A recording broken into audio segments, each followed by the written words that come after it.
Quota Srinivasarao అనే పేరు చలనచిత్ర చరిత్రలో సువర్ణ అక్షరాలతో లిఖించబడిన పేరు. అది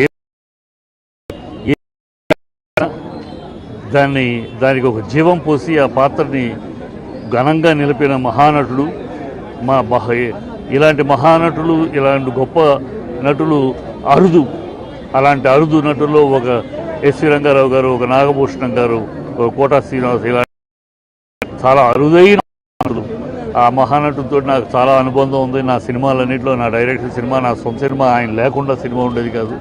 రీసెంట్గా ఒక వారం క్రితం ఆయనతో మన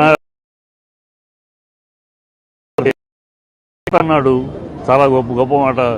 నేను చెప్పాను 83 ఏళ్ళు అని. అంటే సోదరా, అయితే 83 ఏళ్ళు అయితే లెక్క ప్రకారం, శాస్త్ర ప్రకారం 83 ఏళ్ళు అంటే 1000 సహస్ర పౌర్ణములు, 1000 పౌర్ణములు చూస్తారంటారు. మరి నువ్వు రేపు గురు పౌర్ణమి 1000 పౌర్ణమి చూడబోతున్నావు నువ్వు అని అంటే చాలా సంతోషపడి, అవును మన శాస్త్రం చెప్పుద్ది 1000 పౌర్ణములు చూస్తే స్వర్గ తలుపులు తెచ్చుకుంటాయి అని అంటాం.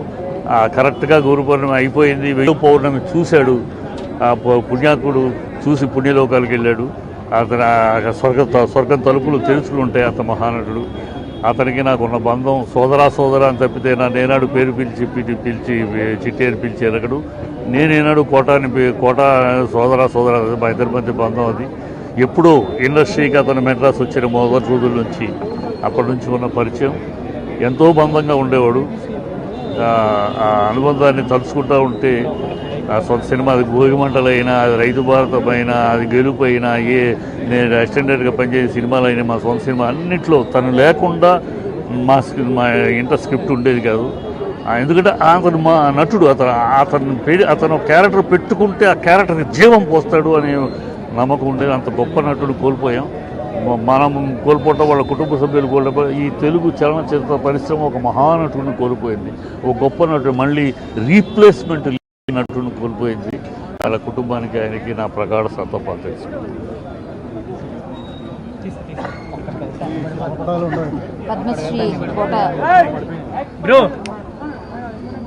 కోటా శ్రీనివాసరావు గారు సినిమా ఇండస్ట్రీకి ఒక కోటలాగా ఉన్నారు.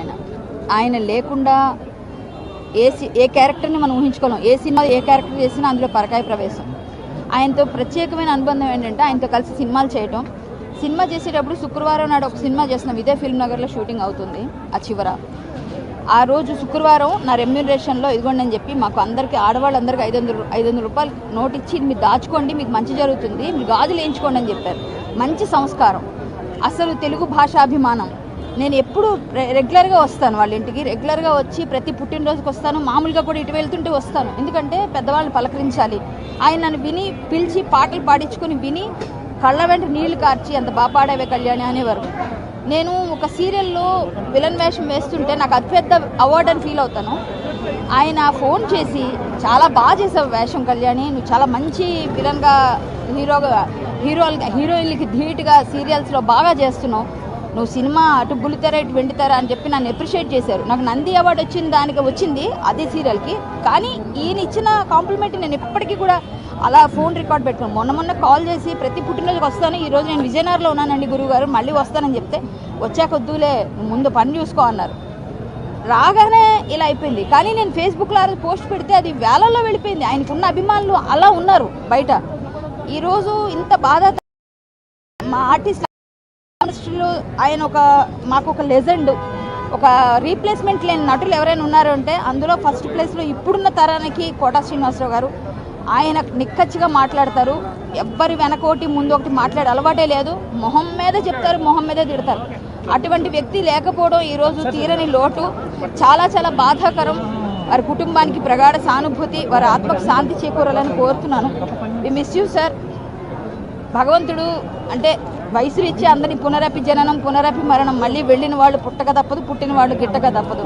తెలిసినప్పటికి కూడా ఒక మనిషి ఆత్మీయుడు ఇంట్లో మనిషి వెళ్ళిపోతే ఎంత పెయిన్ ఉంటుందో అంత బాధ ఉంది. మాకు రెగ్యులర్గా వచ్చి ఫిల్మ్ నగర్ వస్తే కోటగారింటికి కలవకుండా వెళ్ళను. ఈరోజు ఇక్కడికి వస్తే ఆయన కనిపించరు, చాలా బాధ.